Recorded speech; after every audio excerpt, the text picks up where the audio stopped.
नमस्कार, आर्य न्यूज देख रहे हैं आप। मैं हूं आपके साथ पल्लवी सिंह। उत्तर प्रदेश बुलेटिन की शुरुआत करते हैं बड़ी खबर के साथ। हरदोई से ये खबर सामने आ रही है जहां बुजुर्ग की अज्ञात व्यक्तियों ने जेब काट ली है। बड़ी खबर इस वक्त की आपको बता दें हरदोई से, जहां पर एक बुजुर्ग की जेब काट ली गई। भाई से रुपए लेकर घर जा रहा था बुजुर्ग, जब अज्ञात जेब कतरों ने करीब 48,000 रुपए पार कर लिए। दिन दहाड़े हुई जेब कतरी की इस घटना के बाद पीड़ित ने अज्ञात के खिलाफ थाने में तहरीर दी है। शाहबाद कोतवाली की पूरी घटना बताई जा रही है, जहां पर चोरों ने एक बुजुर्ग की जेब काट ली और करीब 48,000 रुपए उसकी जेब से निकाल लिए गए हैं। दिन दहाड़े जेब कतरी की घटना हुई है, जिसके बाद पीड़ित बुजुर्ग ने थाने में जाकर अज्ञात चोरों के खिलाफ तहरीर दी है।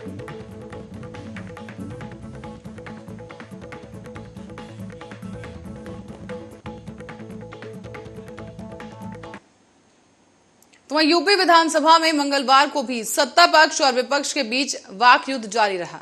इस दौरान कई बार जमकर ठहाके भी लगाए गए और ऐसा ही एक अवसर तब सामने आया जब सीएम योगी आदित्यनाथ ने अखिलेश यादव द्वारा कल गोबर को लेकर कही गई बात का जवाब दिया। सीएम योगी ने कहा कि हमसे नहीं तो कम से कम चाचा शिवपाल से ही सीख लेते। इस पर सत्ता पक्ष के साथ साथ विपक्ष के सदस्य भी हंस पड़े। खुद अखिलेश भी मुस्कुराते नजर आए। दरअसल कल अखिलेश यादव ने कन्नौज के इत्र उद्योग में विकास की मांग को उठाते हुए कहा था कि हमें गोबर प्लांट नहीं चाहिए, वो आप गोरखपुर ले जाइए, हमें तो कन्नौज के इत्र उद्योग का विकास चाहिए। इस पर परफ्यूमरी पार्क चाहिए और कहा कि आज सीएम योगी आदित्यनाथ ने उनका जवाब दिया और सीएम योगी ने कहा कि नेता प्रतिपक्ष ने अगर गौ सेवा को होती तो उसे उस तरह से बोले होते, लेकिन भाषण में भैंस के दूध से ज्यादा असर दिखाई दे रहा है, गाय का कम असर था। साथ ही सीएम योगी ने आरोप लगाया कि सपा सरकार घोषणा करने में बड़ी माहिर थी और करती कुछ नहीं थी। 30 एकड़ जमीन पर इत्र पार्क और संग्रहालय कन्नौज के नाम पर राज्य सरकार परियोजना को आगे बढ़ा चुकी है। 100 करोड़ रुपए का प्रावधान भी किया गया।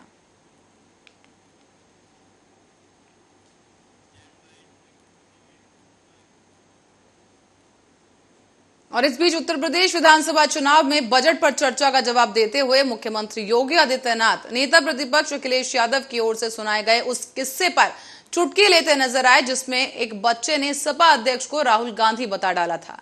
दरअसल सोमवार को खुद अखिलेश यादव ने इस विधानसभा में यह किस्सा सुनाया था और सीएम योगी ने इसका जिक्र करते हुए मंगलवार को आज कहा है कि दोनों में ज्यादा फर्क नहीं है। उन्होंने कहा कि राहुल गांधी देश के बाहर देश की बुराई करते हैं और अखिलेश यूपी के बाहर यूपी की बुराई करते हैं। सीएम योगी आदित्यनाथ ने कहा कि नेता प्रतिपक्ष ने कहा है कि अपने समय में उन्होंने बेसिक शिक्षा परिषद के स्कूल का दौरा किया। उनसे उन्होंने पूछा कि एक बच्चे से पूछा तो मुझे पहचानते हो, तो उसने कहा कि हाँ, आप राहुल गांधी हैं। बच्चे भोले होते हैं लेकिन होते मन के सच्चे हैं। जो बोला होगा बहुत सोच समझकर ही बोला होगा।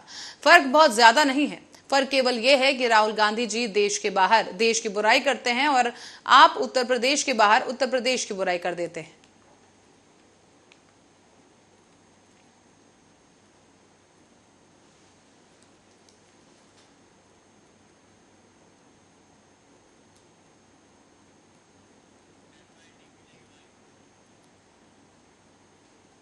तो वहीं रुक करते हैं अगली खबर की ओर। ज्ञानव्यापी मस्जिद श्रृंगार गौरी मामले में अब पक्षकार बनने के लिए एक और याचिका दायर कर दी गई है।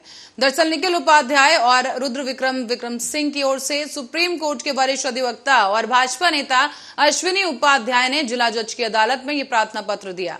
अदालत ने इस मामले की सुनवाई के लिए अब 4 जुलाई की तारीख तय की है और उसी दिन अन्य मामलों की सुनवाई की भी तारीख है। ताजमहल प्रकरण में भी इन्हीं वादियों की ओर से प्रार्थना पत्र दिया गया था। इससे पहले सोमवार को भी 5 अन्य लोगों ने अर्जी दाखिल की थी। कोर्ट में अब याचिका दायर करने के बाद मीडिया से बात करते हुए अश्विनी उपाध्याय ने कहा कि पूजा स्थल कानून पूजा स्थल के लिए बना है और ये कानून मंदिर के लिए बना है, मस्जिद के लिए नहीं। पूजा स्थल कानून की दलील मंदिर पक्ष अपनी तरफ से दे सकता है, मस्जिद पक्ष नहीं दे सकता। जहां तक कानून की बात है, कोई भी कानून कोर्ट का दरवाजा नहीं रोक सकता है, कोई भी कानून जुडिशियल रिव्यू नहीं रोक सकता और ये कानून राइट टू जस्टिस को नहीं छीन सकता है।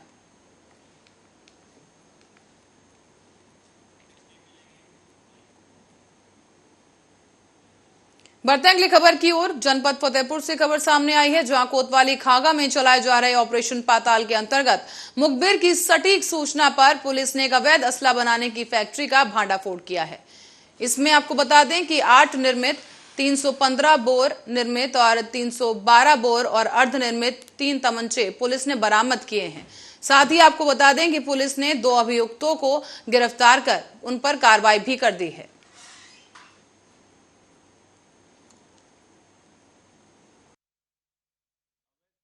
का पर्दाफाश करते हुए 2 शातिर अभियुक्तों को गिरफ्तार किया हुआ है। इनके विरुद्ध पूर्व में भी 3 मुकदमे दर्ज थे, जिसमें से ये गैंगस्टर एक्ट में वांछित चल रहे थे। कल मुखबिर की सूचना पे थाना कोतवाली की पुलिस प्रभारी निरीक्षक व उनकी टीम के द्वारा थाना खागा के हरदो ग्राम के पास LI के पास में बांस की कोठी के पास से इनके द्वारा अवैध शत फैक्ट्री का चलाई जा रही थी। वहाँ पे दबिश दी गई तो इनके इसमें 2 मुलजिम गिरफ्तार हुए। गिरफ्तार किया गया है अहमुल अली और शकील अहमद, जो 25 थाना खागा जनपद फतेहपुर के रहने वाले हैं। इनके कब्जे से 8 अदद 315 बोर के तमंचे, 1 अदद 12 बोर का कुल 9 अदद निर्मित तमंचे तथा 3 अदद अर्धनिर्मित तमंचे बरामद हुए हैं, जिसपे अभियोग पंजीकृत करके आवश्यक विधि कार्रवाई की। और खबर हरदोई से है, जहां हरदोई के शाहबाद में विश्व हिंदू परिषद बजरंग दल ने कार्यकर्ताओं ने करीब 11 सूत्रीय मांगों को लेकर उप जिलाधिकारी को ज्ञापन सौंप दिया है। साथ ही उन्होंने 15 दिन का अल्टीमेटम भी दिया और बताया गया कि प्रशासन द्वारा छोटे दुकानदारों पर अतिक्रमण की कार्रवाई की जा रही है। हालांकि बड़े अतिक्रमणकारी भूमाफियाओं पर प्रशासन द्वारा कोई भी कार्रवाई नहीं की गई।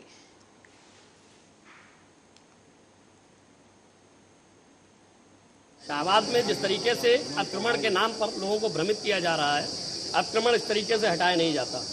गरीबों को हटाने का लक्ष्य भारतीय जनता पार्टी की सरकार का नहीं है। विश्व हिंदू परिषद संगठन ने यह ज्ञापन दिया है। करीब 95 लैंड ऐसे हैं जो मुस्लिम समाज के कब्जे में हैं, उन्हें अवैध तरीके से कब्जा किया गया, निर्माण कराया गया, उस पर किसी भी तरीके की कार्रवाई नहीं कर रहे हैं। ये अधिकारी उन्हें बचाने का जो काम कर रहे हैं, इसे बर्दाश्त नहीं किया जाएगा। 11 सूत्री मांगों के साथ 95 लैंड नगर में जो खाली होने हैं उन्हें पहले खाली कराया जाए, उसके बाद अतिक्रमण का अभियान चलाया जाए। दुकानदारों को, ठेली वालों को परेशान करने का काम जो लोग कर रहे हैं उन्हें बख्शा नहीं जाएगा। 15 दिन के अल्टीमेटम के साथ ये ज्ञापन दिया गया है। 15 दिन के अंदर यह आंदोलन प्रारंभ होगा। अतः मेरा आग्रह है कि सबसे पहले जो अवैध मस्जिदें बनी हैं, अवैध दुकानों का निर्माण हुआ है, तालाबों पर कब्जा हुआ है, बम पुलिस की जमीन पर कब्जा हुआ है, काजी हाउस पर कब्जा हुआ, ये सभी खाली करा जाएं। उसके बाद दुकानदारों को परेशान करने का जो लोग काम कर रहे हैं उनकी तरफ निगाह उठाकर देखें। समान रूप से सबके लिए काम करें, किसी भी तरीके का। तो वहीं हरदोई में यातायात नियमों में जागरूकता और नियमों का पालन कराने और सुरक्षित यातायात के उद्देश्य से पुलिस लाइन में सड़क सुरक्षा के संबंध में विभिन्न स्कूलों के बच्चों के साथ मिलकर पुलिस अधीक्षक द्वारा हरी झंडी दिखाकर एक जागरूकता रैली को रवाना किया गया। इस अवसर पर अपर पुलिस अधीक्षक, क्षेत्राधिकारी, यातायात निरीक्षक और अन्य अधिकारी कर्मचारी भी मौजूद रहे।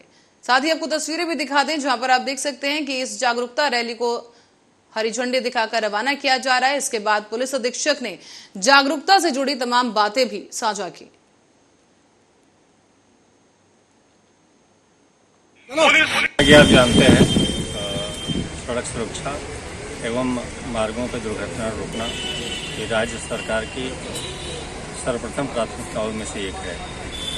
चूँकि ट्रैफिक का विभाग हमारे अधीन है, ट्रैफिक हम लोग देखते हैं, पुलिस विभाग। इसी के क्रम में अन्य प्रयास हमारे द्वारा किए गए हैं। जनपद हरदोई में अतिक्रमण हटाने को लेकर के, ट्रैफिक की जागरूकता को लेकर के, उसी के क्रम में ये हम लोगों ने ये स्काउट्स एंड गाइड्स की हेल्प लेकर के एक सड़क सुरक्षा रैली ई रिक्शा के माध्यम से निकाली है, ताकि जन जागरण में इसका प्रचार प्रसार हो, वो उनमें जागरूक।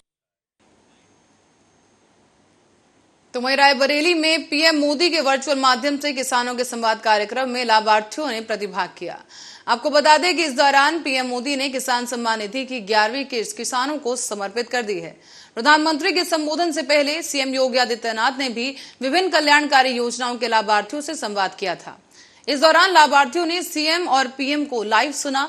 बाद में विभिन्न योजनाओं के लाभार्थियों को प्रमाण पत्र और आवास योजना की चाबी भी सौंपी गई।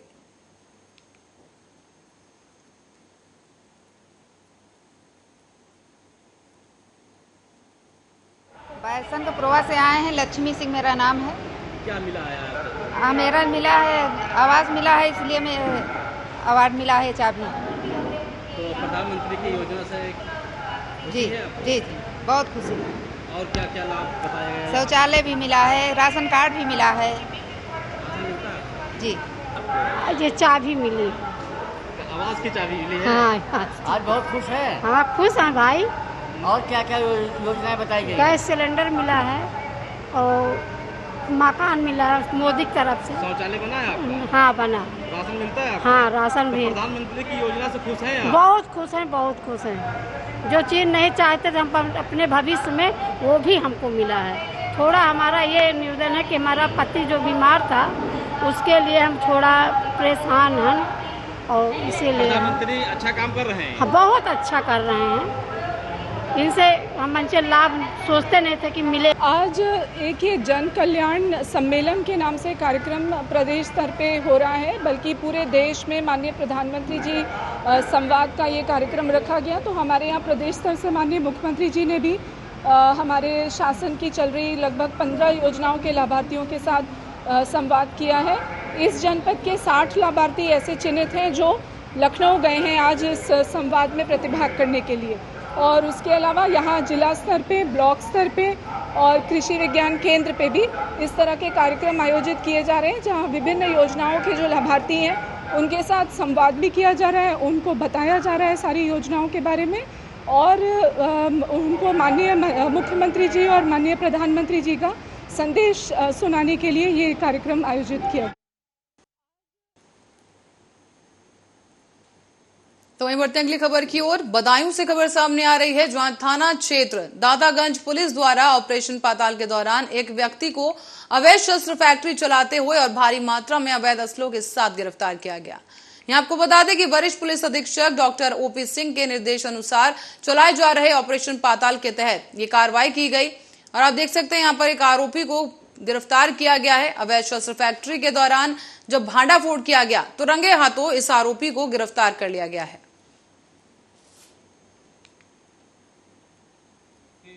जनपद बदायूं के थाना दातागंज के अंतर्गत प्रभारी निरीक्षक दातागंज और क्षेत्राधिकारी दातागंज ने पता रसी सुराग रसी करके जो इस समय ऑपरेशन पाताल प्रचलित है उसके तहत लगातार ये लोग सर्च कर रहे थे। तो रुदौली के जंगलों में रुदौली निवासी ही राम सिंह पकड़े गए हैं। तो पुलिस को पता चला था कि वहाँ पे अवैध शस्त्र की फैक्ट्री चला रहे हैं और इनके पास से 5 तमंचे 315 बोर, 1 तमंचा 12 बोर और 1 बंदूक 12 बोर तथा असलहे बनाने के भारी मात्रा में उपकरण और कारतूस आदि बरामद हुए हैं। इस संदर्भ में थाना दातागंज द्वारा अभियोग पंजीकृत करके कार्रवाई की जा रही है। ऑपरेशन पाताल के तहत दातागंज की एक अच्छी कार्रवाई है, जिससे मुझे लगता है कि अवैध तमंचों की सप्लाई पर रोक लगेगी। इस कृत्य के लिए पुलिस के इस गुडवर्क के लिए उसको उत्साहवर्धन हेतु कैश 15,000 रुपये रिवार्ड मेरी तरफ से दिए। तो वहीं वाराणसी पहुंचे अखिल भारतीय आतंकवादी विरोधी मोर्चा के अध्यक्ष MS बिट्टा पहुंचे वाराणसी, जहां उन्होंने काशी विश्वनाथ धाम में दर्शन के बाद ये कहा कि औरंगजेब जालिम और बाबर काफिर था। उसने कई मंदिरों को तोड़ा और सिख समुदाय का कत्लेआम किया। साथ ही उन्होंने ये भी कहा कि यहाँ पर अजमेर के ख्वाजा गरीब निवास जैसे पीर पैगंबर की मजार नहीं है, इसीलिए यहाँ पर नमाज नहीं हो सकती क्योंकि ये मंदिर है। ज्ञानव्यापी परिसर में ज्योतिर्लिंग था और ज्योतिर्लिंग है। जब तक दुनिया है और दुनिया के बाद तक वो ज्योतिर्लिंग यहीं पर रहेगा। इसीलिए मुस्लिम भाइयों को धर्मनिरपेक्षता दिखाते हुए मस्जिद हिंदू पक्ष को सौंप देनी चाहिए। अखिल भारतीय आतंकवादी विरोधी मोर्चा के अध्यक्ष MS बिट्टा ने आगे ये भी कहा कि मुस्लिम भाइयों के साथ हाथ जोड़कर उनसे प्रार्थना है कि वो सेक्युलरिज्म का सबूत दें। मथुरा और काशी इतिहास से जुड़ा हुआ है, यहाँ मंदिरों का अपमान हुआ और भारत में जालिम औरंगजेब और काफिर बाबर के समय में मंदिरों का भी अपमान हुआ था। उन्होंने कहा है कि औरंगजेब वो था जिसने गुरु गोविंद साहब को और उनके बच्चों को नींव में चुनवा दिया। उसने गुरु तेग बहादुर हिंद की चादर का चांदनी चौक में शीश कलम कर दिया और हजारों सिखों को अपनी कुर्बानी देनी पड़ी। मंदिरों का भी अपमान हुआ।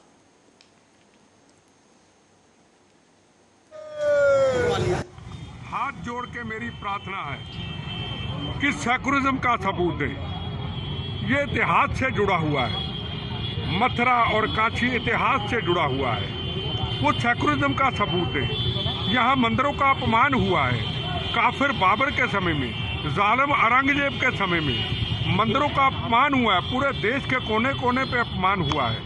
बाबर काफिर था, बाबर जालिम था, बाबर वो था जिन्होंने मंदिरों को तोड़ा। औरंगजेब वो था जिन्होंने गुरु गोविंद सिंह महाराज के साहबजादों को नींव में चढ़वाया था। औरंगजेब वो था जिसने गुरु तेग बहादुर हिंद की चादर चांदनी चौक में उनको शीश देना पड़ा। हजारों सिख समाज के लोगों को कुर्बानियां देनी पड़ी, मंदिरों का अपमान हुआ, धर्म का परिवर्तन हुआ। ये मुस्लिम कौम के हम खिलाफ नहीं है। अगर आज अजमेर शरीफ की तरह कोई दरगाह होती, पीर पैगंबर की हम खड़े होते वहाँ पे। ये ऐसा नहीं होना चाहिए। ये मंदिरों का अपमान हुआ है। इसके ऊपर अपील करेंगे मुस्लिम समाज से? आज क्या मुस्लिम समाज से मेरी हाथ जोड़ के अपील है, रिक्वेस्ट है कि सेकुलरिज्म का सबूत दे। ज्योतिर्लिंग था, ज्योतिर्लिंग है, और जितनी देर तक दुनिया रहेगी उसके बाद भी रहेगा। और इसके बाद काशी, मथुरा और काशी, राम जन्मभूमि का निर्माण हो गया, मथुरा और काशी। और ये एक मिनट, और ये काफिर बाबर ने तोड़ा। और अब रुक करेंगे मथुरा का, जहां मंगलवार को मथुरा आजादी के अमृत महोत्सव के अंतर्गत प्रधानमंत्री नरेंद्र मोदी और मुख्यमंत्री योगी आदित्यनाथ ने गरीब कल्याण सम्मेलन के अंतर्गत उनकी सरकार द्वारा चलाए जा रहे विभिन्न जन कल्याणकारी योजनाओं के लाभार्थियों से वर्चुअल संवाद किया। बता दें कि जिलाधिकारी ने बताया है कि ऐसे लाभार्थी जिन्होंने योजना के अंतर्गत ऋण लेकर अपने काम को आगे बढ़ाया है, ऐसे लाभार्थियों से प्रधानमंत्री और यूपी के मुख्यमंत्री योगी आदित्यनाथ ने वर्चुअल संवाद किया। साथ ही चर्चाएं भी की गई और इस बहाने उन्होंने अपनी जन कल्याणकारी योजनाओं का प्रचार और प्रसार भी किया है।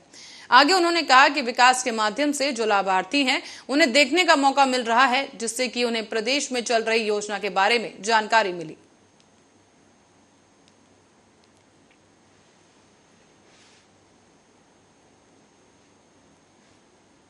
वापस चुका के 20,000 रुपये का दोबारा उन्होंने प्राप्त किया है।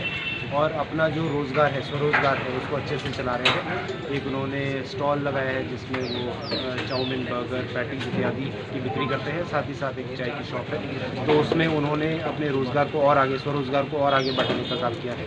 उनसे वर्चुअल संवाद किया। आज आज़ादी के अमृत महोत्सव के अंतर्गत और गरीब कल्याण योजना के अंतर्गत माननीय प्रधानमंत्री जी के द्वारा और माननीय मुख्यमंत्री जी के द्वारा जो सभी लाभार्थी हैं विभिन्न योजनाओं के, उनको संबोधित किया जा रहा है, उनके साथ चर्चा की जा रही है, संवाद किया जा रहा है। और विभिन्न योजनाओं का प्रचार प्रसार करने में ये जो आयोजन है ये निश्चित ही बहुत ही ज़्यादा सफल होगा। इसके माध्यम से जैसे कि मैंने बताया, एक लाभार्थी से मथुरा में संवाद किया गया।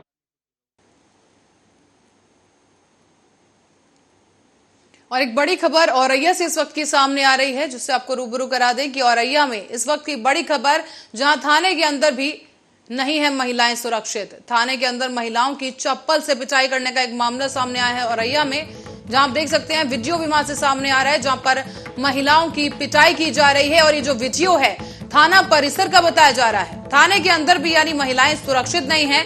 चप्पलों से यहां पर महिलाओं को पीटने का एक वीडियो वायरल हुआ है, जहां कई महिलाओं पर एक दबंग युवक चप्पल बरसा रहा है। और शिकायत करने पर थाने पहुंची थी ये महिलाएं, जहां दिव्यापुर थाने के अंदर का ये पूरा मामला बताया जा रहा है। वीडियो में आप साफ तौर पर देख सकते हैं कि महिलाओं के साथ मारपीट हो रही है। और ये जो वीडियो सामने आया है ये पुलिस स्टेशन परिसर का बताया जा रहा है, थाना परिसर का ये वीडियो है, जहां पर शिकायत करने पहुंची थी ये महिलाएं। और इसी बीच ये दबंग युवक आया और इसने महिलाओं पर चप्पल बरसाना शुरू कर दिया है।